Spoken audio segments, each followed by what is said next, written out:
If a man betrayed you for 40 years, would you choose revenge, leave, or endure in silence, only to make him remember it for the rest of his life? My mother, Eleanor, remained silent for 4 decades, pretending not to know about my father's mistress. She didn't cry, she didn't cause a scene. She simply waited for one specific day, his 70th birthday. And so, at the party my father thought was in his honor, a perfectly staged drama unfolded, leaving him speechless before a crowd of shocked onlookers. This is the story of the quiet, profound cunning of a woman who lived a lifetime of hurt. My name is Eleanor. I am now in my 70s, an age where one often looks back at the long road traveled. To outsiders, I was a woman blessed. Blessed to have married a talented and successful man like Richard. Blessed with a brilliant, well-behaved son, Leo. And blessed with a grand estate, a family that everyone envied a picture of flawless perfection. I remember a Sunday morning, many years ago, a morning that epitomized our family's so-called happiness. The gentle autumn light of Paris streamed through the large dining room window, illuminating the polished mahogany table. In the garden, the staff pruned the rose bushes. I, in a cream-colored apron, was arranging breakfast. The aroma of freshly baked croissants, his favorite, filled the air. Richard sat in his usual armchair in a silk robe, reading the Financial Times. Leo, only 10 at the time, was busy with a new Lego set, occasionally looking up to grin at me. "Maman, that smells wonderful," he chirped. I smiled. A smile I had practiced thousands of times to appear natural and warm. Richard folded his paper. "You're always so thoughtful, my dear. I've dined in the finest restaurants in the world, but nothing compares to what you make." His compliments, like so many others, were sweet but hollow. I once believed I was the happiest woman alive, but now his words left me empty. After breakfast, Richard announced he had a golf appointment with business partners. He changed into expensive sportswear, dabbed on some cologne, and gave me a light kiss. "I'll be home for a late lunch, darling." I nodded, watching his black Mercedes disappear through the ornate gates. The picture of a perfect family, but only I knew of the crack in that picture, a crack I painstakingly concealed every single day. I knew he wasn't going to play golf. He was going to another woman. And I, his lawful wife, could only wait in this gilded cage. But I was not waiting hopelessly. I was waiting for my moment. That fateful day came on a rainy Saturday afternoon. Our son Leo asked to go to the bookshop at the end of the street. Normally, he would be back in 15 minutes. But that day, nearly an hour passed. My heart began to pound. I called his phone, but there was no answer. Fear gripped me. I threw on a coat and ran out to find him. I found him huddled under the awning of a closed shop, not far from our house. "Leo, you scared me to death. Why are you sitting here?" He looked up, his face pale, his eyes filled with tears and confusion.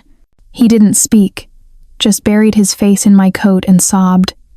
Back home, after a cup of hot chocolate, he finally spoke, his voice trembling.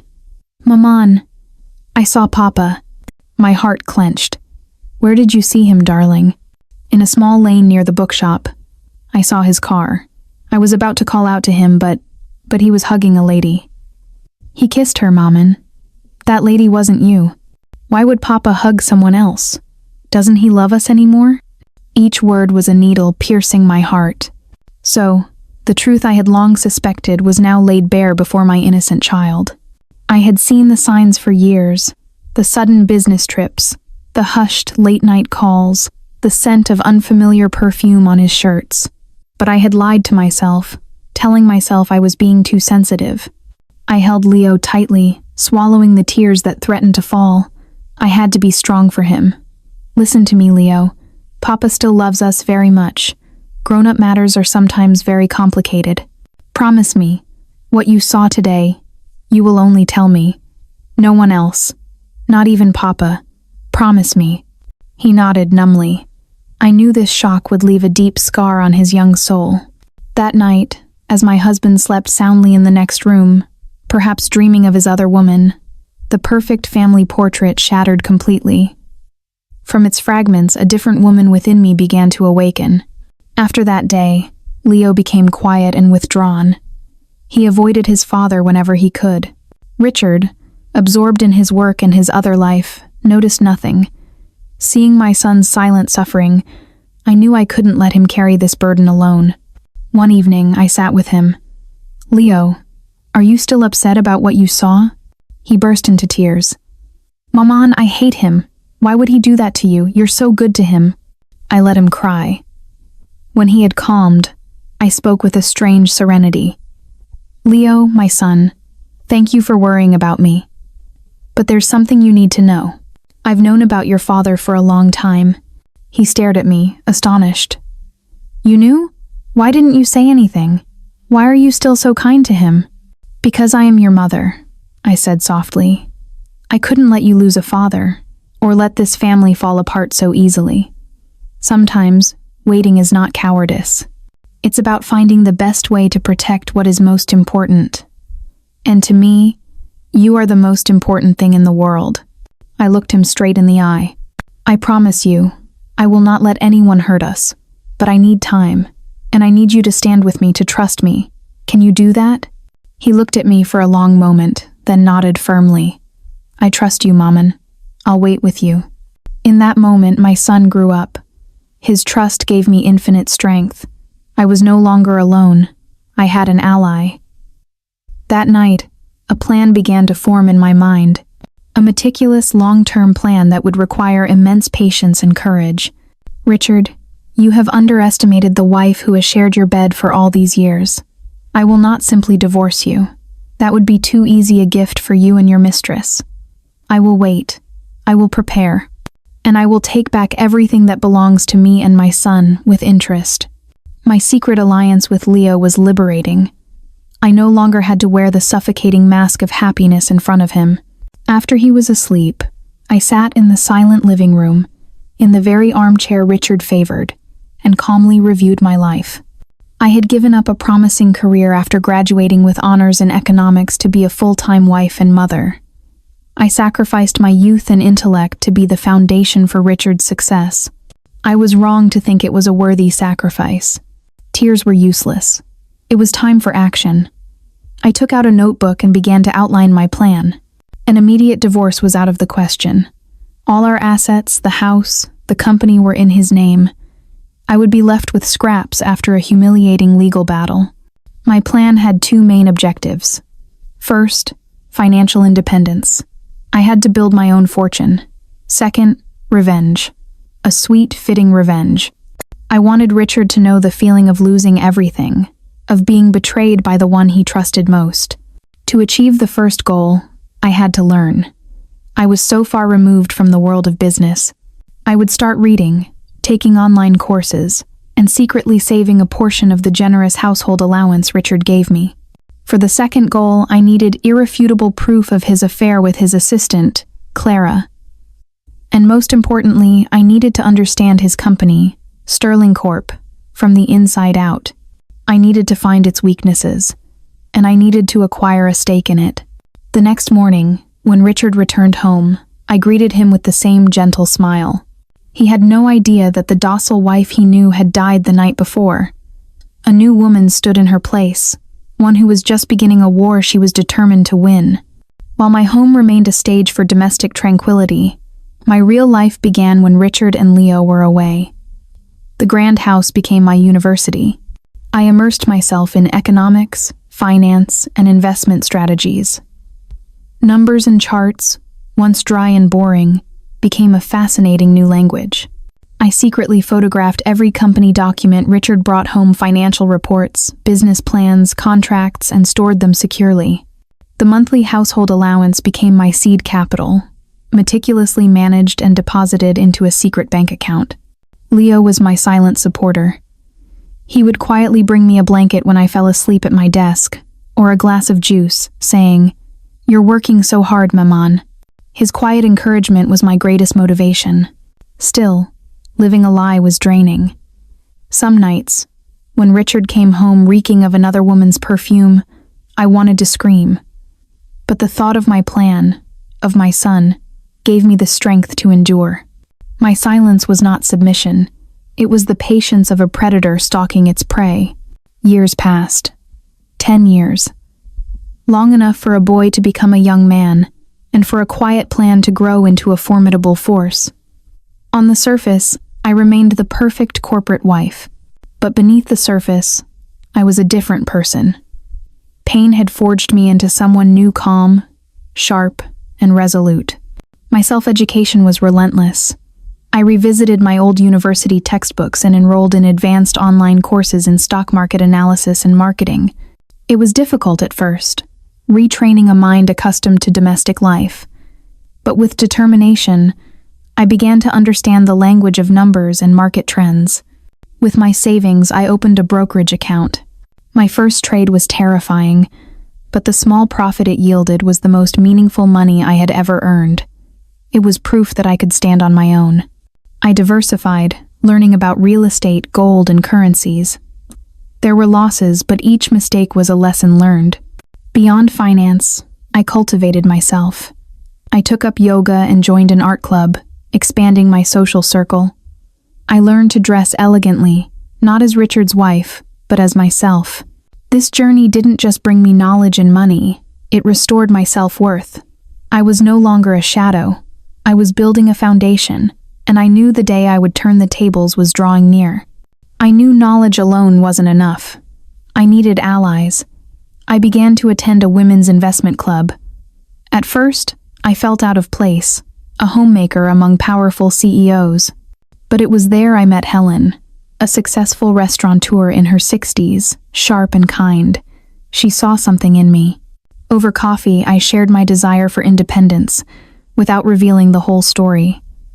Helen became my mentor, guiding my investments and introducing me to invaluable contacts. Through Helen, I met Victoria, a formidable lawyer specializing in corporate and family law. Having gone through a bitter divorce herself, she understood my unspoken situation. I hinted at the cracks in my marriage and my desire to protect my son and myself. "Don't worry," she said, her voice firm. "The law protects those who know how to use it as a weapon." Victoria became my legal guide, helping me shape my plan with precision. Helen and Victoria were my lighthouses, showing me that I was not alone and that I had the strength to build my own empire. The next step was the most crucial, gathering evidence. Through Victoria, I hired a discreet private investigator. The days that followed were agonizing. Every email from the PI1 contained photos and videos that were like daggers to my heart. Richard and Clara holding hands, laughing in restaurants, kissing outside the luxury apartment he had secretly bought for her. I converted my pain into cold, hard resolve, saving every file onto an encrypted drive. But I needed more. I needed his own words. I bought a tiny, remote-activated recording device and, while he was on a business trip, planted it under his desk in his home office. Soon I had what I needed. I overheard his nightly calls with his mistress. One night, his words sealed his fate. "I'm so tired of it," he slurred, clearly having had too much to drink. "This house is suffocating, always playing the part of the perfect husband for my boring old wife. She knows nothing beyond the kitchen." "Then when will you leave her for me?" Clara's voice cooed. "Patience, my love," Richard soothed. "A divorce now would be messy, bad for the company's image. Let's wait a few more years, until Leo is independent. I'll give her a sum of money and be rid of her. Then, you'll have your rightful place." Be rid of her. The words echoed in my mind, turning my heart to ice. All my sacrifices, my entire youth, were just a nuisance to be discarded. I didn't cry. The tears were long gone. I saved the recording along with everything else. This collection of pain and humiliation was my arsenal, waiting for the right day, the right time, to be unleashed. With my assets growing from successful investments, I began my final, most audacious move, a silent takeover of Sterling Corp. Since the company wasn't publicly traded, I couldn't simply buy shares on the open market. Through Helen and Victoria, I established a small, anonymous investment firm. This firm began quietly approaching minor shareholders of Sterling Corp, offering them an attractive price for their small, non-influential stakes. One by one, like an ant building its mound, my ownership grew. Richard, arrogant and distracted by his affair, paid no mind to these minor transactions. My golden opportunity arrived 2 years before my D-Day. A major real estate project failed, plunging Sterling Corp into a crisis. The value of its shares plummeted. Panicked shareholders were desperate to sell. While Richard scrambled to control the damage, my investment firm swept in, buying up every share available at a bargain price. The crisis eventually passed, and Richard, proud of having weathered the storm, threw a lavish party to celebrate. He had no idea that the company's ownership structure had been seismically altered. He had no idea that a mysterious shareholder now held over 40% of his company, a stake large enough to challenge his control. That night, I looked at the number on my screen. 40%. The feeling wasn't joy. It was the calm of a general whose army was fully assembled, ready for the final battle. The time finally came. Richard was turning 70, a major milestone. He wanted to throw the most extravagant birthday party the city had ever seen. "Eleanor," he said, his face flush with excitement, "I'm leaving the planning entirely to you. Spare no expense." A cold thrill ran through me. "Of course, darling," I replied with my most perfect smile. "It will be a night everyone remembers." He didn't realize the stage he was building to celebrate himself would become the site of his own public execution. I booked the grand ballroom at the Ritz. I hired the city's top event planner. I personally reviewed the guest list, making sure to include influential journalists.